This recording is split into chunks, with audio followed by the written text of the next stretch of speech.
یہ تمہاری کزن سفورہ کی دوست ہے۔ اوکے، کیف نے الجھ کے اسے دیکھا۔ سفورہ اس کی امیر سیکنڈ کزن تھی، مہینوں بعد اس سے ملاقات ہوا کرتی اور اس میں بھی سفورہ اس کو اسٹیبلش ہونے کے لیکچرز دیتی تھی۔ سفید بالوں والا مینیجر اس دوران باری باری ان دونوں کو دیکھ رہا تھا جیسے ٹینس کے میچ میں گیند کا نظروں سے تعاقب کر رہا ہو۔ اوکے، کیف ابھی تک سمجھ نہیں پا رہا تھا۔ تم اپنی کزن سفورہ سے کہو گے وہ اس لڑکی سے تمہاری سفارش کرے اور تمہیں اس کے پاس گارڈ کی جاب دلوا دے۔ ویسے بھی تم نے چند برس پہلے ایک سیکیورٹی کمپنی میں 2 ماہ کے لیے کام کیا تھا، تمہارے پاس تجربہ بھی ہے اور تمہیں ضرورت بھی ہے۔ مجھے امید ہے سفورہ تمہیں انکار نہیں کرے گی۔ تصویر رکھی اور مسکرا کے کندھے اچکائے، بس اتنا سا کام ہے۔ بالآخر معاملہ کیف کی سمجھ میں آنے لگا۔ آپ چاہتے ہیں کہ میں سفورہ کی دوست کا گارڈ بن جاؤں، اس کا اعتماد حاصل کروں، مگر کیوں؟ ماہر فرید کی مسکراہٹ غائب ہوئی، چہرے پر سختی ظاہر آئی۔ ایسے کاموں میں کیوں نہیں پوچھتے، کام کی قیمت پوچھتے ہیں۔ ابرو اٹھا کے سرد لہجے میں تنبیہ کی۔ چند لمحے کے لیے سٹنگ روم میں سناٹا چھا گیا، ساری خوشبوئیں مر گئی، اب صرف ایک احساس یرغمالی تھا۔ دیکھیں، وہ قدرے دھیمے لہجے میں بولا، مجھے اتنا تو بتائیں کہ مجھے اس کے پاس جاب کر کے کیا کرنا ہے، میرا مقصد کیا ہوگا؟ میں کوئی برا انسان نہیں ہوں، ٹھیک ہے میرے مسئلے ہیں، لیکن میں کچھ غلط نہیں کرنا چاہتا۔ ماہر فرید نے بدمزہ ہو کے مینیجر کو دیکھا۔ بہت بولتا ہے یہ۔ مینیجر نے ہلکے سے شانے اچکا دیے، پھر کوٹ کی جیب سے ایک پرچی نکال کے کیف کے سامنے رکھی۔ اس پہ ایک رقم درج تھی۔ کیف نے رقم کے ہندسے پڑے، پھر صفر گنے۔ 1 بار 2 بار اس کی آنکھیں تعجب سے پھیلی، نظریں اٹھا کے تذبذب سے ماہر کو دیکھا۔ بدلے میں آپ کیا چاہتے ہیں؟ اتنے پیسے کوئی نیک کام کے لیے نہیں دیا کرتا، کیف وہ سپاٹ سے انداز میں بولا۔ کیف نے پرچی پہ درج رقم دوبارہ پڑھی، پھر سر جھکا دیا، اتنا کہ اس کی تھوڑی سینے سے لگنے لگی۔ کسی لڑکی کا گارڈ بننے کا مطلب ہے سائے کی طرح اس کے ساتھ رہنا، اس پہ نظر رکھنا، اس کو نقصان پہنچانا۔ یہ مجھ سے نہیں ہوگا۔ سر ہنوز جھکا ہوا تھا۔ ماہر فرید کچھ دیر اس کے جھکے سر کو گھورتا رہا، پھر وہ اٹھا اور ٹائی کی نوٹ ڈھیلی کی۔ کیف نے چہرہ اٹھا کے اسے دیکھا۔ وہ صوفے کے پیچھے چلا گیا اور کھڑکی کے سامنے چکر کاٹنے لگا، دائیں سے بائیں پینڈولم کی طرح، وہ جیسے کچھ سوچ رہا تھا۔ پھر قدم روک کے دور بیٹھی کیف کو دیکھا۔ ٹھیک ہے، نہ مانو میری بات، پھر کیا کرو گے؟ اس کی آواز میں نرمی تھی، جیسے سمجھا رہا ہو۔ کاروبار میں نقصان اور قرضوں نے تمہاری سوشل لائف ختم کر کے رکھ دی ہے۔ مرد کا معاشی طور پہ اسٹیبلشڈ نہ ہونا اس کی عزت آدھی کر دیتا ہے، وہ لوگوں سے ملنا چھوڑ دیتا ہے، لاؤنج لیزرڈ بن جاتا ہے، گھر سے نہیں نکلتا، اور نکلتا ہے تو ایسے جوتے پہن کر۔ کیف نے چونک کر اپنے جوتوں کو دیکھا۔ سفید جاگرز اب مٹیالے ہو چکے تھے۔ اس نے پیر قدرے پیچھے کیے، لیکن وہ ان کو چھپا نہیں سکتا تھا۔ دوسری طرف میری آفر ہے۔ ماہر فرید واپس اس کے سامنے آ کے بیٹھا۔ میرے لیے صرف 2 ماہ کام کرو، صرف 2 ماہ، اور ساتھ اپنی فوٹوگرافی جاری رکھو اور اپنا نیا بزنس پلان بناؤ۔ 2 ماہ ختم ہوتے ہی میں تمہارا بزنس خود سیٹ کروا دوں گا، مارکیٹنگ، نیٹ ورکنگ میری ٹیم سب کر لے گی۔ صرف 2 ماہ۔ وکٹری کی 2 انگلیاں بنا کے دکھائیں۔ آپ اپنا کام کسی سے بھی کروا سکتے ہیں، پھر میں ہی کیوں؟ ماہر فرید پیچھے کو ہوا، ٹانگ پہ ٹانگ جمائی۔ اب کہ وہ بولا تو آواز میں برہمی تھی۔ تم میرا کام کرو گے یا نہیں؟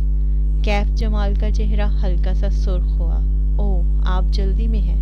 اگر میں جا کے سفورہ کو بتا دوں کہ کوئی اس کی دوست کو سٹاک کرنے کی کوشش کر رہا ہے تو؟ وہ کیف کو چند ثانیے دیکھتا رہا، پھر ایک دم سے ہنس پڑا اور نفی میں سر ہلایا۔ تم یہ نہیں کرو گے؟ یہ کہتے ہوئے اس نے تصویر اٹھائی۔ کیف کو تصویر کی پشت نظر آئی، وہاں کچھ لکھا تھا، 5 الفاظ۔ آپ کو کیسے معلوم کہ میں یہ نہیں کروں گا؟ وہ متعجب ہوا۔ ماہر فرید نے جواب نہیں دیا تھا۔ اس نے لیدر ڈائری کھولی۔ کیف کی نظریں نیچے جھکیں۔ وہ جسے ڈائری سمجھ رہا تھا وہ دراصل فوٹو البم تھا۔ اگلے ہی لمحے اس کا سانس رک گیا۔ پہلے صفحے پہ اوپر نیچے 2 تصاویر تھیں۔ اوپری تصویر ایک سیاہ بالوں والی لڑکی تھی، وہ اس میں مسکرا رہی تھی۔ نچلی تصویر اسی لڑکی کی تھی جس کی آنکھیں نیلو نیل تھی، پیشانی زخمی تھی اور پلکیں بند تھی۔ وہ شاید کسی لاش کی تصویر تھی۔ وہ آہستہ آہستہ صفحے پلٹانے لگا. ہر صفحے پہ اوپر ایک لڑکی کی زندگی سے بھرپور تصویر ہوتی اور نیچے زخمی یا لاش جیسے تصویریں مختلف لڑکیوں کی تھیں. اس نے چھٹا صفحہ پلٹایا تو وہ خالی تھا. اس نے اوپری خانے میں سبز آنکھوں والی لڑکی کی تصویر ڈال دی. نیچے جگہ بھی خالی تھی. کیف اپنی جگہ سے ہل نہیں سکا. اطراف میں ساری خوشبوئیں دم توڑ گئی تھی. اب صرف کافور کی بو تھی جو اندر باہر پھیلی تھی. ماہر فرید نے کھلی ہوئی البم پرے دھکیلی اور نظریں اٹھا کے کیف کو دیکھا. پھر اس نے 2 فقرے بولے. وہ 2 فقرے اس کی ساری گفتگو پہ بھاری تھے. کیف جمال نے رکی ہوئی سانس خارج کی. پرچی پہ لکھے 0 گنے. یہ اس کے قرضے اتارنے کے لیے کافی تھی اور ان 2 فقروں کے بعد اس کے پاس انکار کی گنجائش نہیں تھی. صرف 2 ماہ کے لیے وہ یہ کام کر سکتا تھا. میں تیار ہوں.